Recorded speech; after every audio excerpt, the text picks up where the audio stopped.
The United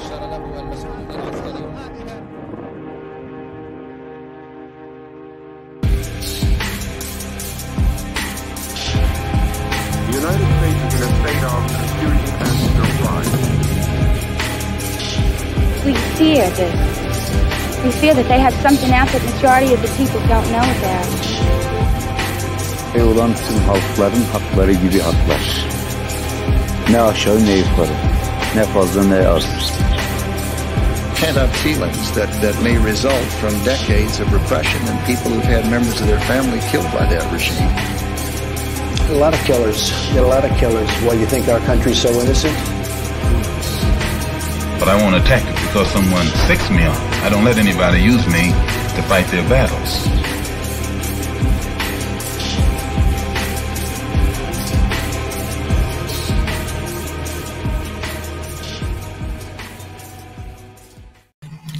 Hello and welcome to Varn Blog.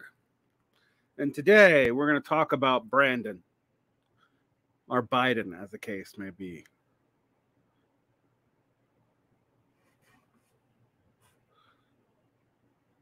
The question becomes, is the enemy of your enemy your friend? After all, the popular frontist logic of the last 6 years, and really most of the U.S. left since the 1930s, has been based off of the idea that one faction of capital was going to be more useful to you than another. Now, the left by itself is tiny. Even in its resurrection, it's at most 10% of the population if you include self-identified progressives. If you limit yourself to socialist or other forms of anti-capitalist, who knows, you're probably looking somewhere between 5 and 6%, even though anti-capitalist ideas are more acceptable even on the right these days. The Red Scare is over, but what is replacing it is yet to be done. And it must be said, in some ways, liberals are just as guilty of red baiting on a systemic level as anything on the right. But it's easy to complain about Democrats. It's also easy to pretend that your rank and file activism in your local area is equivalent to building a counter institution or dual power. They have to be coordinated on international scales and be able to replicate systems that exist on international scales, like NGOs can for specific things, to begin to act as a parastate institution. No, that isn't really what most of us are doing with our leftist activism, or even when we're organizing our job sites, and we have to admit that to fix it. Instead, what I would ask you to think about is how we relate to the Democratic Party in a time after a period of mass, quote, anti-fascism, unquote. I put it in quotations because I do think a lot of the activists who were involved in Antifa and anti-fascist actions between 2016 and 2020 were not operating out of bad faith. They were not the shock troops of the Democratic Party in their head, nor were they in action all the time. But the consolidation in Biden has ended up looking like a small-scale disaster. And why is that? The question becomes, fundamentally, what are you going to do when you look to be aligned with the people managing austerity and even wanting to take credit for managing austerity while not seeming to be able to fix inflation? After all, the Federal Reserve Bank has made it clear, and has made it clear for 2 months, that shrinking labor power and increasing unemployment is the only way it's going to be able to battle inflation. Now, it also will admit, and most economists will admit, that it's a small contributor to inflation. So shrinking the economy to fix inflation would require you shrinking more jobs than have been added. And the recovery has not been even to begin with. Not the recovery from 2007 and 2010 recession, and not the recovery now.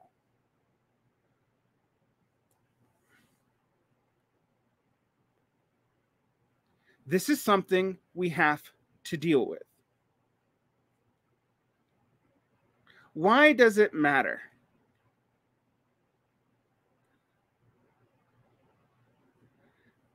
The question becomes, what are we going to do about being weighted with Brandon? Yes, Let's Go Brandon's one of the stupidest memes to ever come out, but it is what we are left with to talk about this, because after all, our big push was anybody but Trump for a long time. And there are still people who will go on and defend the institutionalism of people like George Bush, even while claiming to hate the state.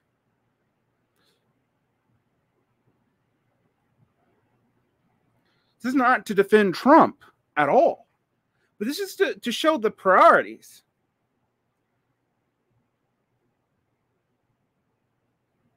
People are okay with institutional and systemic violence as long as it's not obvious, even on the left, because their class position insulates them from the worst parts of it. And by their class position, I do not mean that they aren't workers, because most people who are wage earners are workers. I do not mean that they're some privileged special subclass, but that they do mostly work in certain sections of the economy. Content creation, rentier relations, public bureaucracy, etc., that have been exempted from the contractions of the last decade. And when they haven't, for example, teachers who saw massive layoffs in 2007 and 2010, it was a change in their status. A change in their status, by the way, based off the fact that most municipal and state budgets are just as currency locked as anything in the European Union. And municipal and state budgets are constitutionally where most public service and goods come from. This is a fundamental contradiction in the United States. Even a cretin like Neil Ferguson can see it's why we've been weird at imperialism. We have to run all our imperial projects and all our civil bureaucracy through the military for it to be constitutionally valid. And the military as a structure for building civic institutions is kind of strange, but it is the last major civic institution itself with any public legitimacy in the United States.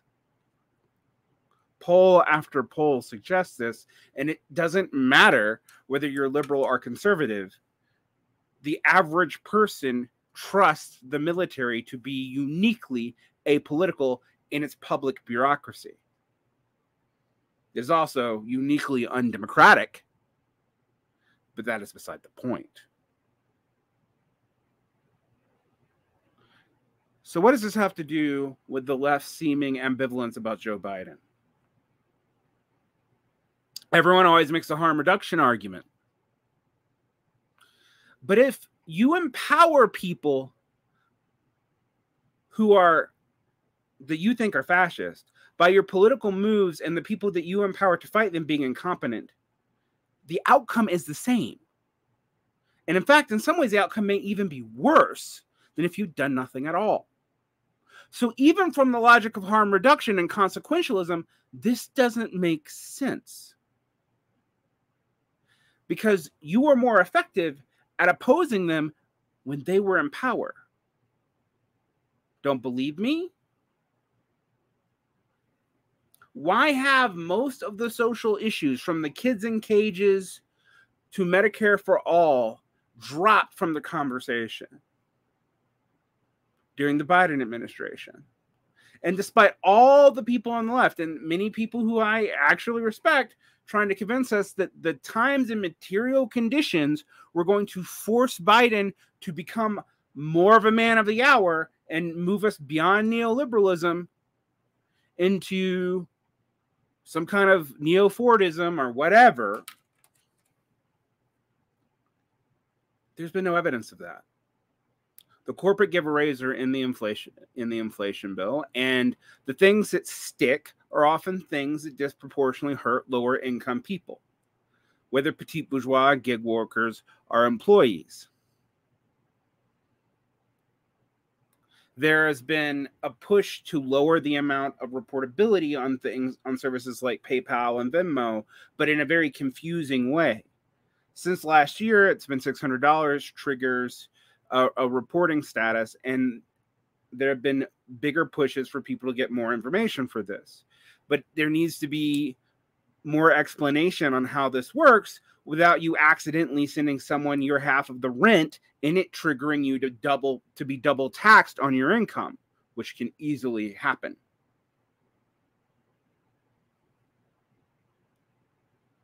There are ways around it, but they're complicated. And of course, you might need a tax lawyer, but you need to know to ask for one. These overcomplications favor the upper middle class and favor the rich because they can work around them. This is the definition of regressive tax policy, kind of like the social democratic addiction in Europe to VAT taxes, which is redundant, by the way, value-added tax, which is an inherently regressive tax. For all the talk of MMT policies, modern monetary theory policies, and the need not to print money, it seems like the Democrats will always try to run on austerity, where the Republicans will only bring it up when they're not in power.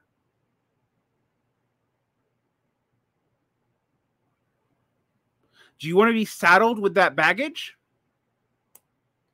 Because if the Fed is serious about fighting inflation, they have to shrink the job pool to more inelasticity than existed pre-COVID, but with massive amounts of people leaving the workforce permanently, seemingly mostly for health reasons, and with major sectors of the economy, such as construction, food service, and retail slowing down, and logistics and tech being disproportionately hit by the raising of interest rates, you would have to have fairly significant unemployment, the kind of which we probably haven't seen since the 70s, to even dent supply chain-based inflation. The Fed doesn't know what to do. The theories that had operated monetarism in the past was that increasing the interest rate was to increase savings, but everyone can see that savings are depleting during this time period, and reliance on credit cards would go up, which is logical, although not what the average neoliberal or monetarist economist would tell you, or even the Keynesians who have adopted monetarism because its taxation policy under Keynesianism to fight inflation is so politically unviable. After all, Keynes does say you should fight inflation, but you should fight it through direct taxation, not through monetary policy. Now, I'm not a Keynesian. I'm a Marxist. Nor do I have any abject love for bureaucracy. If anything, bureaucracy has ruined our projects and attempts to build working class power again and again and again. And we've confused systemization for bureaucracy. We confused legitimate institution building for bureaucracy. Bureaucracy cannot exist outside of a parasitic capitalist context. You have to support it, and it needs to grow. And we've seen the expansion of bureaucracy in every major sector of American life that matters, except for consumer goods. The foundation of bullshit jobs. But if we got rid of the bullshit jobs, what would happen? We wouldn't just be hit by existential malaise. We would be hit by a highly educated work sector that was unemployed, which is the worst fear of many countries. The last thing most of them want is a bunch of even poets, but most definitely engineers, being systemically and permanently unemployed. That is how revolutions happen.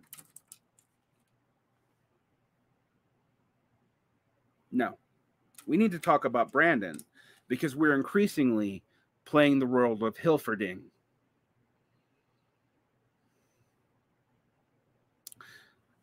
Hilferding was the chief Marxist economist and theoretician of the SPD during the Weimar Republic. Was the SPD's foremost theoretician of the 20th century.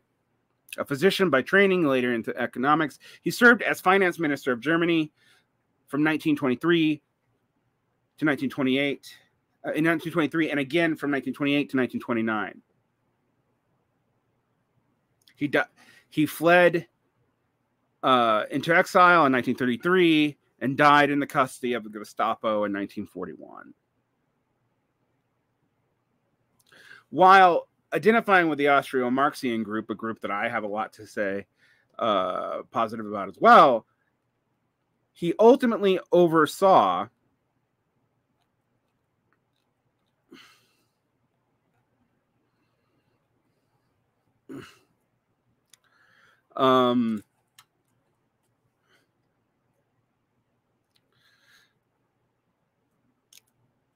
the austerity led by the SPD at the end of the Weimar Republic.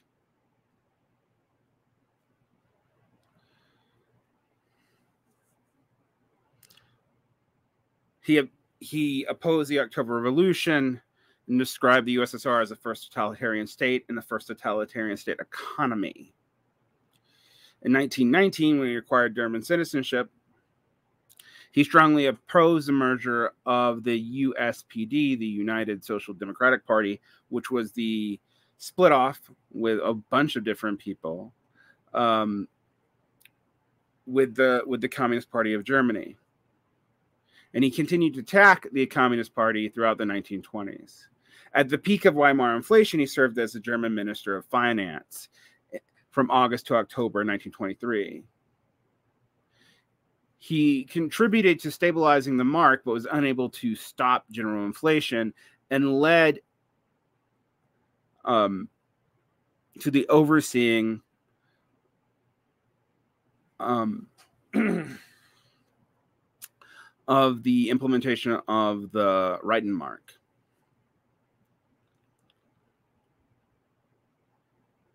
The Ebert government generally also had to often oppose capital strike because they were operating off of Hilferding's theory that developing monopoly capital would lead them to the ability to just seize the state and the capitalist apparatuses democratically by enabling large capital to make the market efficient through monopolization, and then could be seized democratically. But that led to the appearance of the SPD was siding with the crushing of many strike actions in the 1920s, in addition to overseeing fiscal austerity, which may have been necessary to stop hyperinflation.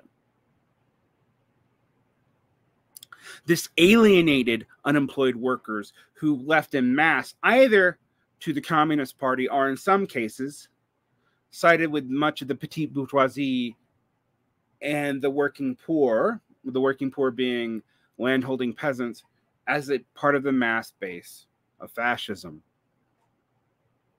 Not a huge part, mind you, but it was one. Now, to bring this up is to point out that in our attempts to move the Democratic Party left and utterly failing to do so, even to the point of achieving anything like Obama's anemic reforms, we have aligned ourselves with people implementing austerity.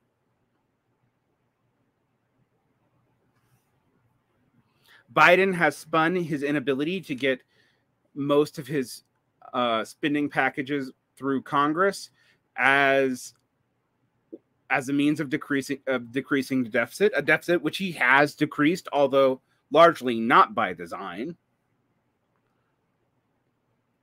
And this Counter-Inflation Act will probably do the same.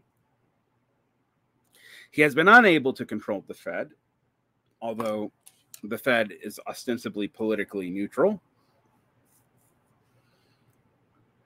And ultimately, two senators have made people like Sanders and Sinema take L's on corporate giveaways in the inflation and infrastructure bills. This does not increase Biden's popularity, despite Trump's popularity being questionable, and many people being uncomfortable with the actual policies of the GOP.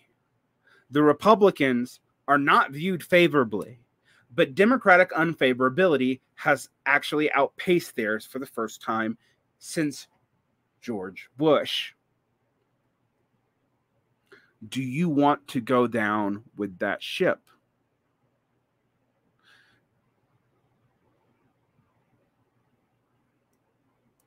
Our institutions must be independent. Our tax policies should not be regressive.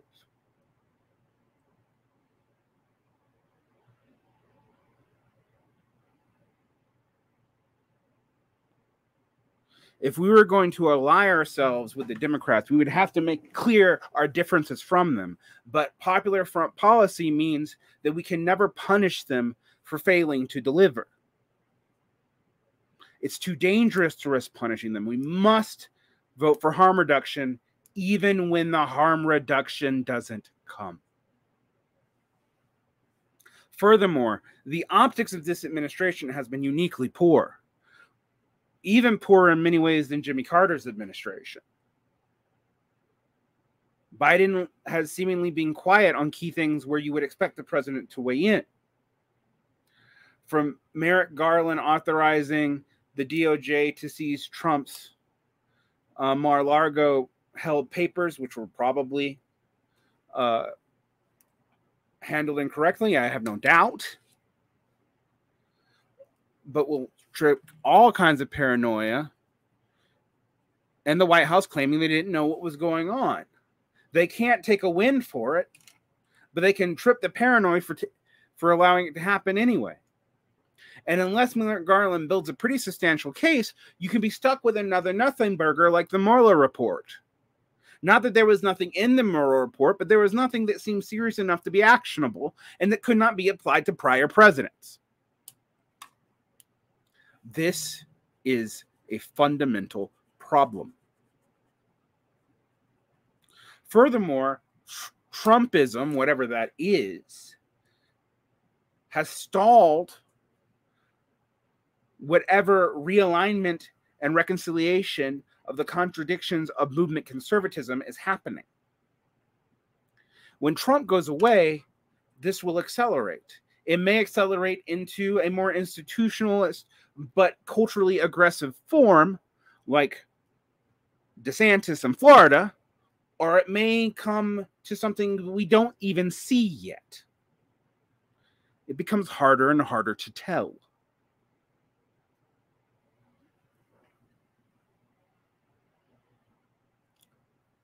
We need to talk about Brandon, because this may just stab us in the back.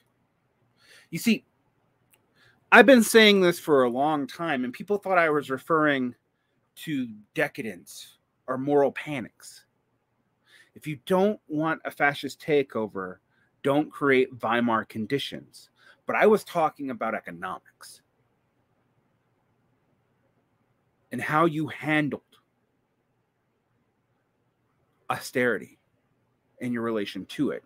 And if you were left holding the bag for a bunch of capitalists who seem particularly incompetent and particularly anti-populist, and ultimately, while claiming to want to save democracy, also afraid of it. Furthermore, we have all these people who, in recognition of this, have decided to tail the right, from little sectarian cults to larger movements.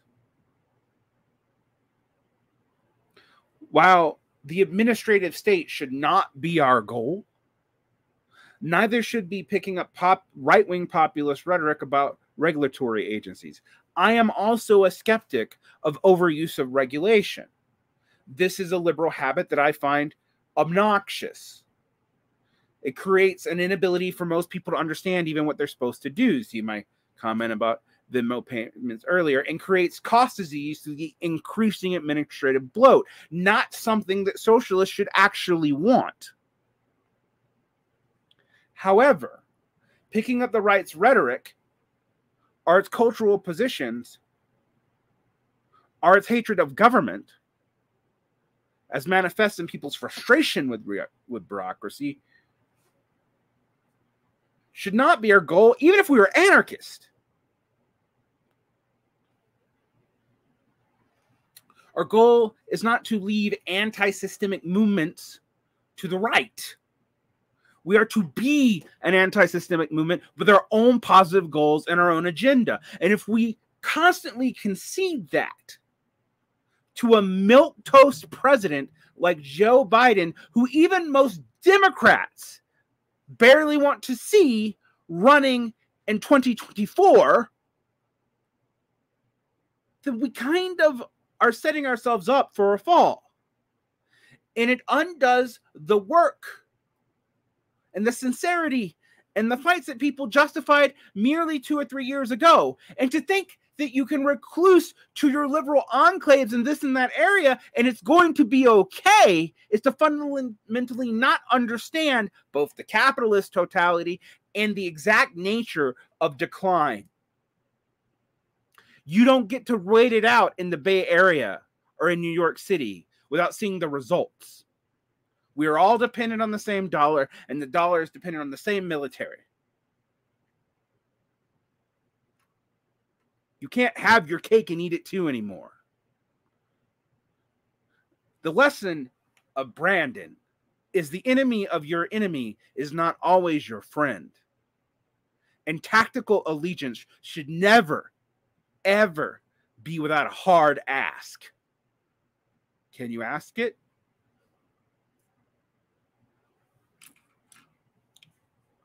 Good night.